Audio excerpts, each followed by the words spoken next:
As we end today's show looking at another foreign policy issue facing the Biden administration. In December, the United States became the first country in the world to recognize Morocco's sovereignty over occupied Western Sahara, what many consider to be Africa's last colony. Morocco has occupied much of the resource-rich territory since 1975 in defiance of the United Nations and the international community. President Trump made the announcement as Morocco agreed to establish diplomatic relations with Israel, becoming the fourth Arab nation to do so in recent months as part of what's known as the Abraham Accords. During Secretary of State Tony Blinken's first news conference last week at the State Department, the AFP reporter, who's head of the State Department Correspondents Association, Sean Tandon, asked Blinken about the Abraham Accords on Western Sahara. And with Morocco, does the United States still recognize, as the previous administration said, Moroccan sovereignty in Western Sahara? Thank you. Thank you. Thanks very much. A couple of things on that. First, as we've said, we very much support the Abraham Accords. We think that Israel normalizing relations with its neighbors and other countries in the region is a very positive development. And so we applauded them, and we hope that there may be an opportunity to build on them in the months and years ahead. We're also trying to make sure that we have a full understanding of any commitments that may have been made in securing those agreements, and that's something we're looking at right now. That's Secretary of State Tony Blinken. We're joined now by Stephen Zunes, professor of politics and international studies at the University of San Francisco, co-author of Western Sahara, War, Nationalism, and Conflict Irresolution. His recent article published in Truthout headlined, "One of the Democrats' biggest hawks is now Senate Foreign Relations chair."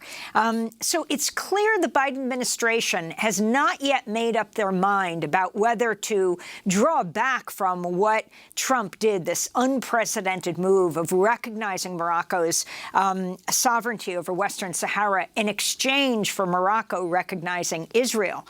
Now, Morocco says they're not going to move ahead on Israel unless they know that the Biden administration will continue Trump's move. Talk about the significance of all of this, Professor Zunes.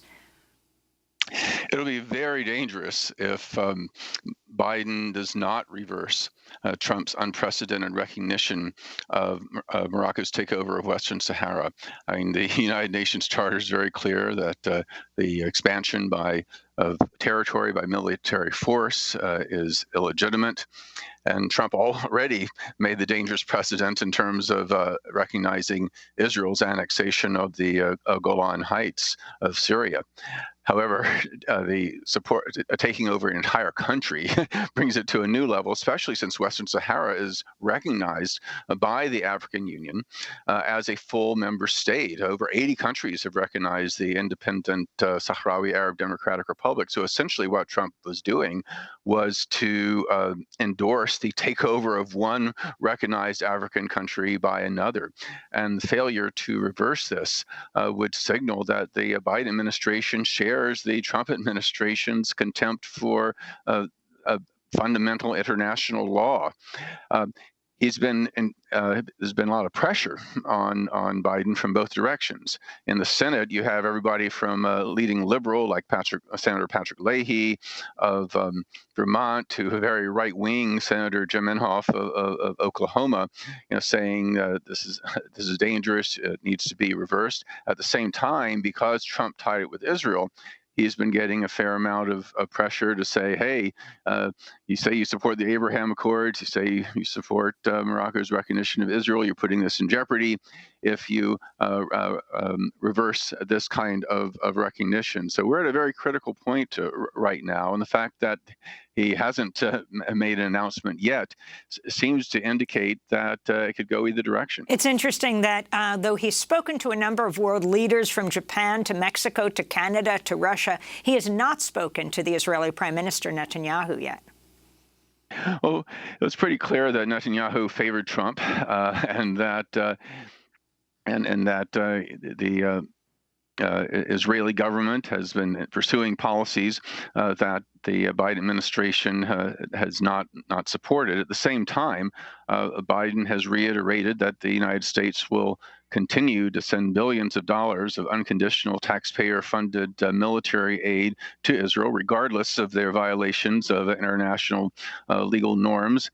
So I think it's one of these contradictory policies of doing a little finger wagging of Israel about certain things, but knowing that the U.S. is really not going to do anything about it, about their policies. But in terms of the lack of a phone call, I think it does indicate that relations will be somewhat frostier in certain respects. But again, I think that this idea that it's a great triumph for these authoritarian Arab states to recognize Israel in exchange for things like massive arms sales or supporting the recognition. It's not really a step towards peace, especially since, of course, the fundamental problem, the reason there isn't peace is not because of non-recognition per se, but the fact that the Palestinians are still under occupation and have not been allowed an act of self-determination, just as the people of Western Sahara have not been allowed an act of self-determination.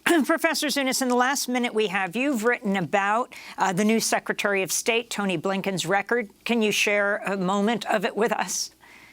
Unfortunately, like Biden, he is very much of a hawk. He was a passionate supporter of the invasion of Iraq, and like Biden, who chaired the Senate Foreign Relations Committee when Blinken was the chief staffer, he only allowed a day and a half worth of hearings on this, the most important foreign policy issue of the past quarter century, and stacked the witness list with war supporters. Blinken was also a big supporter of U.S. intervention in Syria and in Libya. And he's been a big supporter of the Israeli government and its policies. And so, unfortunately, will not.